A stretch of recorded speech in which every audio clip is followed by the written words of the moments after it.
Popular culture is more vulgar, vapid, self-absorbed, hedonistic, and dehumanizing than at any other time in living memory. Culture is supposed to be uplifting. It's supposed to infuse our lives with intrigue, lust for knowledge, and appreciation of beauty. Instead, for the past 2 decades, pop culture has only served as a sewer pipe of projectile diarrhea aimed directly at our gawping mouths. By its very definition, popular culture has always been mass-produced for mass consumption. But over the last 20 years, as I'm sure you've noticed, pop culture has become significantly more vacuous and obscene. It's a rancid assault on the senses. Why is popular culture so contrived, plastic, empty, meaningless, grotesque, and incredibly retarded? Because from the 20th century onwards, post-modernist, moral relativist, critical theory espousing, cultural, Marxist, nihilists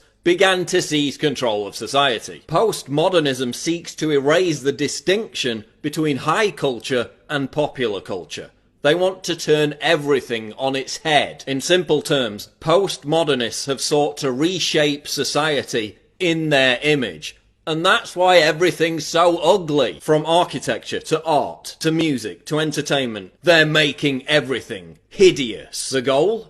To completely undermine the foundation of Western civilization and leave us open to subversion and capitulation. Look at television. TV's endless portrayal of broken families, emasculated male figures, and aberrant, nihilistic, droog-like youths. The stars of so-called reality television are virtually always narcissistic, amoral, and borderline insane. They have no redeeming traits, indoctrinating us with the idea that this is actual reality, that this is how we should act too. You're beginning to think that the tube is reality and that your own lives are unreal. You do whatever the tube tells you. You dress like the tube, you eat like the tube, you raise your children like the tube, you even think like the tube.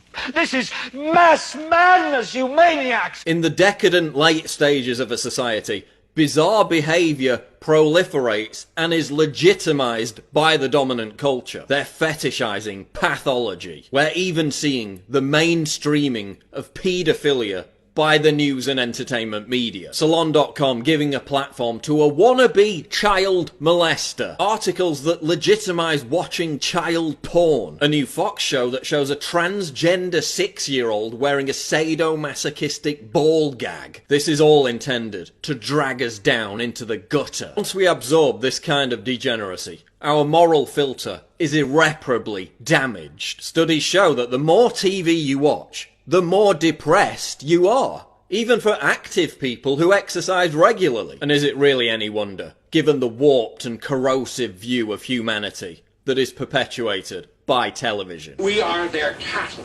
We are being bred for slavery. Popular culture is also hypersexualized. It's not prudish to observe that the sexual imagery we're bombarded with by television is infinitely more gratuitous than it was just 25 years ago. Even pornography itself is becoming uglier and nastier. It's documented that this hypersexualization process has normalized cheating and betrayal. It's this, oh, everyone else is doing it, so why not me mentality. Hypersexuality in popular culture leads to ruined relationships and failed marriages. Pop culture is making us miserable and lonely. Look at the cult of celebrity. Being famous used to require having actual talent, even as recently as 20 years ago. Now, the measure of fame a celebrity achieves is directly proportionate with the volume of tasteless debauchery that they inflict on the world. Vulgarity has replaced talent. The more vulgar and ostentatious, the better. Thanks to social media, young people have been indoctrinated into this idea that narcissism, not fulfillment, not meaning, not authenticity, but narcissism is the ultimate measure of satisfaction and importance. Celebrity is just a reflection of that. So what do we look for in our celebrities? Talent? Meaning? Authenticity? No. We look for narcissism. When 16-year-olds were asked in a survey, what would you like to do for your career? 54% answered, become a celebrity. Yet nearly 70% of them had no idea whatsoever how they would achieve this. It's no surprise that since the explosion of celebrity-led narcissism, young people are more depressed than ever. Suicides amongst those aged 10 to 24 are up every year since 2010. Why are you all so unhappy? Because you're aspiring to something completely vacuous and unobtainable for the vast majority of people. Popular culture is making us miserable. Celebrities are now more revered than religious icons. This is why people suddenly turn into gushing morons whenever a celebrity dies. Rendered blubbering idiots over somebody they never knew and never even met. In many cases, someone they weren't even interested in until they died. It's like North Korean competitive crying every other week. And look at celebrities who wake up from their coma and use their platform to bite the hand that feeds them by questioning what they're a part of. I've got one that can see. When Kanye went off script and started decrying the popular culture he once served, they put him in a psych ward. Cause y'all been lied to. They can't play what they want to play because they've been paid to play that bullshit over and over and over. Look at how the custodians of pop culture treat celebrities who think for themselves or who challenge the status quo. They're immediately dispensed with because the entire scam is dependent on a complete lack of diversity, a vicious intolerance of anything that's truly original or unpredictable. That's why popular culture is so sterile. And you know, it's ironic that one of the most popular talent shows is called The X Factor, given that the introduction of actual X factors, i.e. unknown quantities, into the system would cause it to collapse. Look at popular music. The same handful of people writing and producing songs for the same handful of popular artists. Why do you think everything sounds the same? The same procession of electronic beats, repeated hooks and verbal diarrhea that passes for popular music now. Music is less diverse and the lyrics are more dumbed down than ever before. Man, rap today fucking sucks bad. They're not even saying words anymore. They just got a hard-ass fucking beat to trick dumbasses like you to make you think you like the shit. We've hit a brick wall.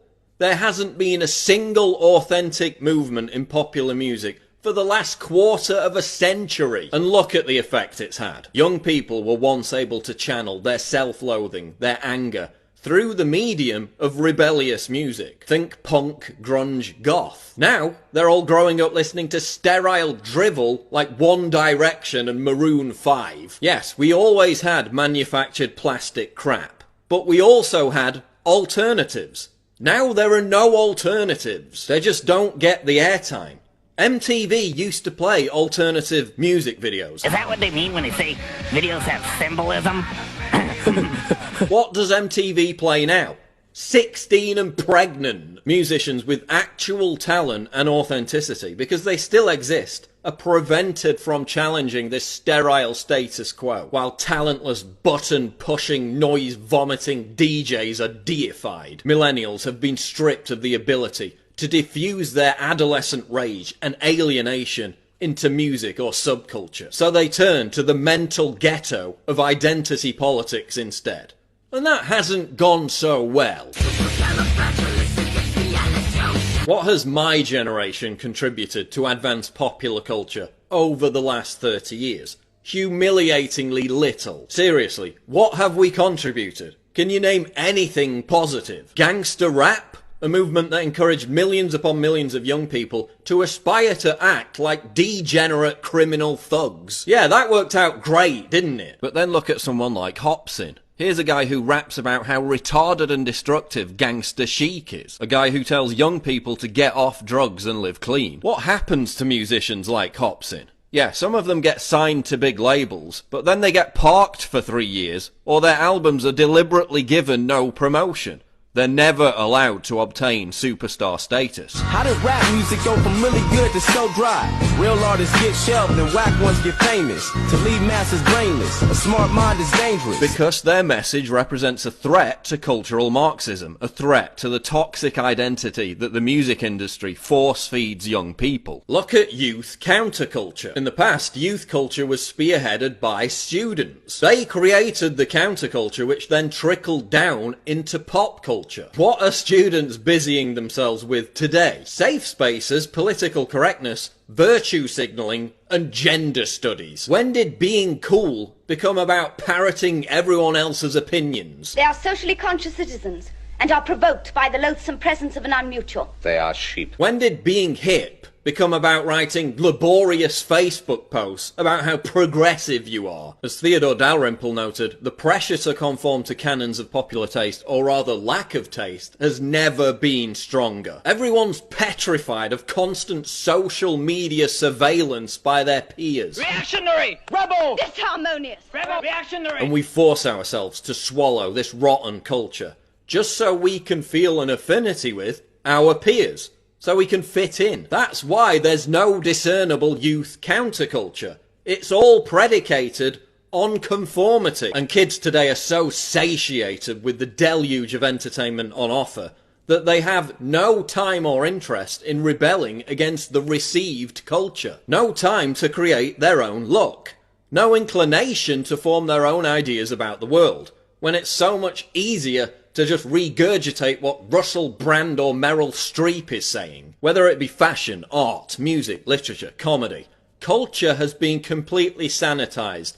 There is no counterculture. And that's why, with very few exceptions, everyone looks the same. Same haircut, same beard, same clothes, same meaningless tattoos, same lazy cynicism, same political views, same outlook. There's no authenticity, there's no daring.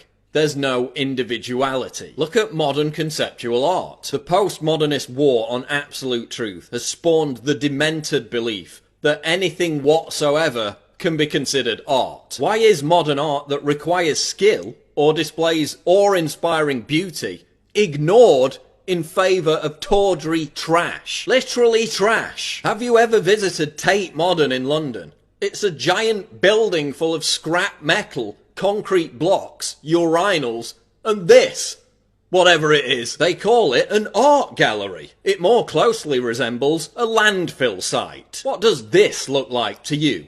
Dog food and a turd? No, it's conceptual art. The postmodernists decree that literally everything has to be part of a social justice movement has also inspired feminists to offer up their bodily functions as art. A giant ass was nominated for the Turner Prize. I mean, forget full retard. We've gone full idiocracy. So we're told to genuflect over the deeper meaning of a 6-foot butt crack, while actual works of art are being renamed because the original title might be offensive. Look at modern theatre. We went from Shakespeare and Oscar Wilde to this. They're making everything that's supposed to be exquisite, hideous and repugnant. What's supposed to inspire us now dehumanises us. When ugliness is venerated as beauty, we know we're in the depraved late stages of a civilization. Jersey Shore and Miley Cyrus are actually seen by terrorists as legitimate reasons to attack the West. And who could argue with them? But seriously, when we defend Western civilization, we're not talking about popular culture. We're talking about the Sistine Chapel, not Piss Christ. We're talking about Beethoven, not Bieber. But we've become bored of what we've inherited. The true meaning behind the rich tapestry of our cultural heritage has been forgotten. Popular culture, as it exists today, actually represents a direct threat to Western civilization, since it provides our enemies with a justifiable reason to destroy us. If we allow this to represent what we stand for, whatever moral superiority our ancestors earned will be eviscerated within a generation. That's why we need to constantly savage this notion that popular culture represents Western civilization.